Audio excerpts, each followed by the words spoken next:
मुझे टॉपिक मिला था संविधान के बारे में प्रेजेंटेशन बनाने के लिए, तो आप लोगों के लिए एक अच्छी सी रोचक प्रेजेंटेशन बना के लाया हूँ। ध्यान से सुनिएगा, क्योंकि संविधान हमारे फार्मेसी से रिलेटेड तो कुछ है नहीं, लेकिन संविधान हमारे लिए जरूरी है, क्योंकि आप जो इंडियन फार्माकोपिया भी पढ़ते हैं वो भी लीगल है संविधान के ही तौर पर। यदि संविधान न होता तो इंडियन फार्माकोपिया भी नहीं होती। ठीक है, तो बी फार्मा में हमें जितना ज्यादा जानना है हम उसे बिल्कुल बेसिक लाए हैं, हम ज्यादा कुछ नहीं है, आपको बिल्कुल शॉर्ट समझाएंगे। ठीक है,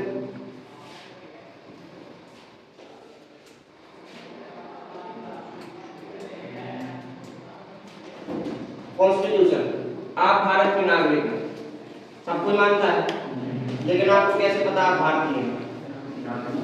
आप भारतीय हैं, आपको संविधान बताता है कि आप भारतीय हैं। जब भी आप किसी दूसरे शहर में जाते हैं, शहर में दूसरे देश में जाते हैं, आप यहाँ पे दूसरे देश के हमारे भारत में आते हैं, तो हम उन्हें कैसे पहचानते हैं? क्योंकि उनको एक स्पेशल नेशनलिटी दी जाती है। आप भारतीय हैं, अमेरिकी आते हैं, ब्रिटिश आते हैं, यही संविधान में, हमारे संविधान में सब रहता है। संविधान है क्या? सबसे पहला पॉइंट है सुप्रीम लीगल डॉक्यूमेंट। संविधान से बड़ा कुछ नहीं है। संविधान एक ऐसा डॉक्यूमेंट, संविधान पूरा लिखित पुस्तक है। संविधान में 250 लगभग पेज है, और जो ऐसा डॉक्यूमेंट है जो सुप्रीम है, मतलब भगवान के नीचे संविधान आता है। संविधान से बढ़ के कोई कानून नहीं है, क्योंकि सब कानून संविधान में लिखे हैं। डॉक्यूमेंट है, और डॉक्यूमेंट है, जब इतना बड़ा डॉक्यूमेंट है तो लीगल होगा, इलीगल नहीं होगा, जाहिर सी बात है। एसेंशियल फॉर सिटीजन, संविधान नहीं होगा तो आप सिटीजन माने ही नहीं जाएंगे। आप एक नॉर्मल इंसान हैं, यदि संविधान नहीं होता तो आप ना भारतीय होते, ना हिंदू होते, ना मुस्लिम होते, किसी भी कास्ट के नहीं होते। Okay, a set of core fundamentals, आपने सभी लोगों ने कक्षा 8 तक तो पढ़े होंगे अपनी नैतिक कर्तव्य, आई थिंक एसएसटी में सभी ने पढ़ाए होंगे। तो जो फंडामेंटल्स कहलाते हैं, हमारे नैतिक कर्तव्य कहलाते हैं कि आप एक देश के प्रति क्या कर सकते हैं, आपके एक देश के प्रति क्या कर्तव्य है, वो आपको सब संविधान में लिखे मिलते हैं। अब वो कर्तव्य मैं आपको बताऊंगा नहीं, क्योंकि इतने आपको डीप जाने की जरूरत है। Tells us about work of system, हमारी जो सत्ता होती है, जैसे राजनीति तो सभी को पता है, चुनाव होते हैं, चुनाव नहीं होते तो हमारी राजनीति चल नहीं पाती। तो जो हमें चुनाव प्रणाली हमारी कैसी है, कैसे वो काम करती है, उस सब के बारे में हमें संविधान बताता है, और कुछ नहीं पता चलता।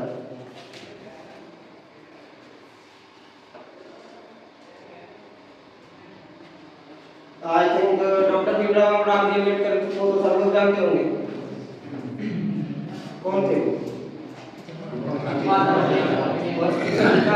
संविधान की नींव रखी। आप लोगों ने आज तक हमेशा यही जाना होगा कि संविधान रचयिता हमारे जो हैं वो डॉक्टर BR अम्बेडकर है, लेकिन उन्होंने लिखा नहीं था। हमेशा नींव कोई और रखता है, कार्य उस पर कोई और करता है। भीमराव अम्बेडकर थे मिनिस्टर थे लॉ ऑफ इंडिया के, उन्होंने केवल नींव रखी थी हमारा संविधान होगा कैसा।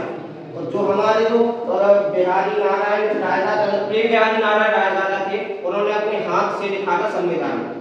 संविधान का आप एक एक पेज निकालेंगे, आप कभी गूगल पे, यूट्यूब पे वगैरह पे देखना कितना सजावटी से लिखा गया है, पूरा हाथ से लिखा गया है, कोई टाइपराइटिंग नहीं, कुछ नहीं है।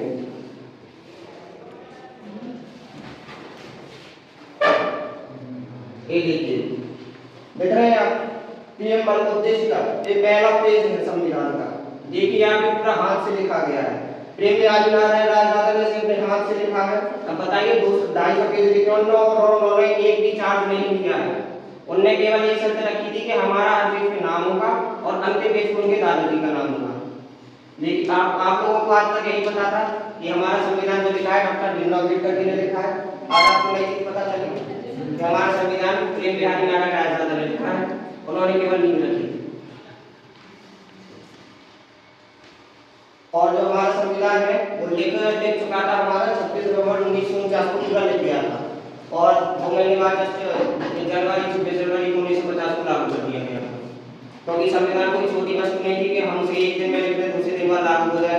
पूरे संविधान में बनने में 2 साल 18 महीने लगे थे, और उसके बाद जब संविधान जब पूरा हुआ तो उसमें कम से तकरीबन 250 सदस्यों ने उसमें अपने हस्ताक्षर किए थे। उसमें जवाहरलाल नेहरू के, पंडित जवाहरलाल नेहरू और राजेंद्र प्रसाद, डॉक्टर राजेंद्र प्रसाद अध्यक्ष के, सभी ने लगभग साइन किए थे इस पे, तब जाके से लागू किया गया। जब पानी देख तो प्यासों किसकी बात,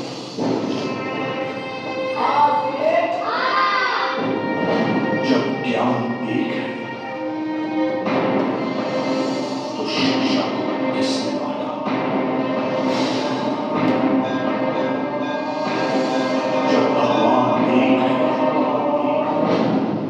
बताओ ना माँ। हाँ, हम लोगों को जातियों में किसने बांटा?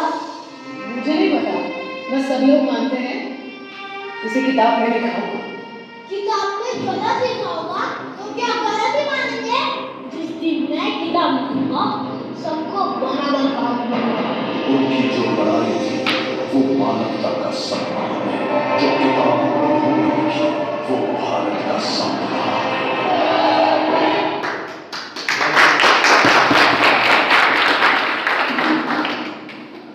इस वीडियो का पर्पस क्या है बताइए।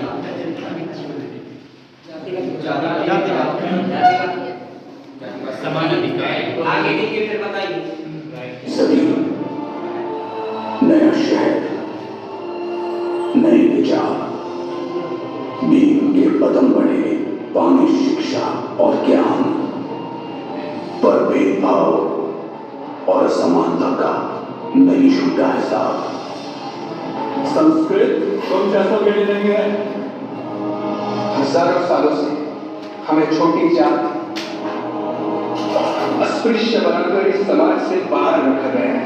अगर हमें इंसान की तरह जीना है तो हमें शिक्षित होना होगा, एकजुट होना होगा, हमें संघर्ष करना होगा। आप बताइए इसका मेन पर्पस क्या है? आपको समान, उसमें कहाँ समानता दिखी ना? अधिकार और कोई संविधान में जब आप गूगल में कभी भी ये जब डालेंगे संविधान का महत्व क्या है तो आपको उसमें बहुत से महत्व देखेंगे, लेकिन मैंने जितना रिसर्च किया मुझे महत्व केवल एक अच्छा लगा है जो आप लोगों को बताने योग्य है, क्योंकि SST में आप पढ़ रहे हैं। संविधान का सबसे महत्व ये है एलिमिनेशन ऑफ डिस्क्रिमिनेशन, जो भेदभाव है इसे मिटाना बहुत जरूरी था। 1947 में देश हमारा आजाद हो गया था, लेकिन सभी को पता है सोच कितनी पिछड़ी थी, आज भी है। कई ग्रामीण क्षेत्रों में आज भी सोच पिछड़ी है। हम लोग नहीं जानते पहले क्या हुआ था, बस सुनते हैं, ऐसे ही हम बाद में सुनाएंगे सभी को। तो संविधान का जो मुख्य पर्पस था, इसे क्यों लागू करना जरूरी था, तो भीमराव अम्बेडकर ने यही बताया था संविधान सभा में कि जो संविधान हमारा होगा उसमें सभी को बराबर हक दिया जाएगा। बराबर हक मिला है। बात तो अलग है कि जनरल वाले आज भी स्कॉलरशिप के लिए रो रहे हैं, SC ST वाले स्कॉलरशिप में एस कर रहे हैं, OBC वाले बेचारे बीच में, वो बात अलग है। स्कॉलरशिप की कोई बात उसमें है क्योंकि संविधान में है नहीं। जो हमारे भेदभाव होता था शिक्षा पे लेकर, जातिवाद पे लेकर, आज वो काफी हद तक कम हो गया है। ये सब संविधान की मेहरबानी है। यदि संविधान ना होता तो हमें नहीं लगता कि आज जो बैठे हैं साथ में हम साथ कभी बैठ पाते। आपने देखा भीमराव अम्बेडकर को जब वो शिक्षा लेने आए थे तो उन्होंने जैसे ही अपना लक्ष्य रखा सभी लोग उठ गए, उनको बैठने नहीं दिया, उनको धरती में बिठा दिया। एक क्योंकि जातिवाद अम्बेडकर आप जानते हैं, इसीलिए उन्होंने सोच लिया था कि जब मैं बुक लिखूंगा तो उसमें सभी को बराबर का हक दूंगा। इसलिए उन्होंने संविधान को लिखने की एक प्रस्ताव रखा और डॉक्टर रायजादा ने संविधान को लिखा। और इसी के साथ मेरा प्रेजेंटेशन होता है कंप्लीट।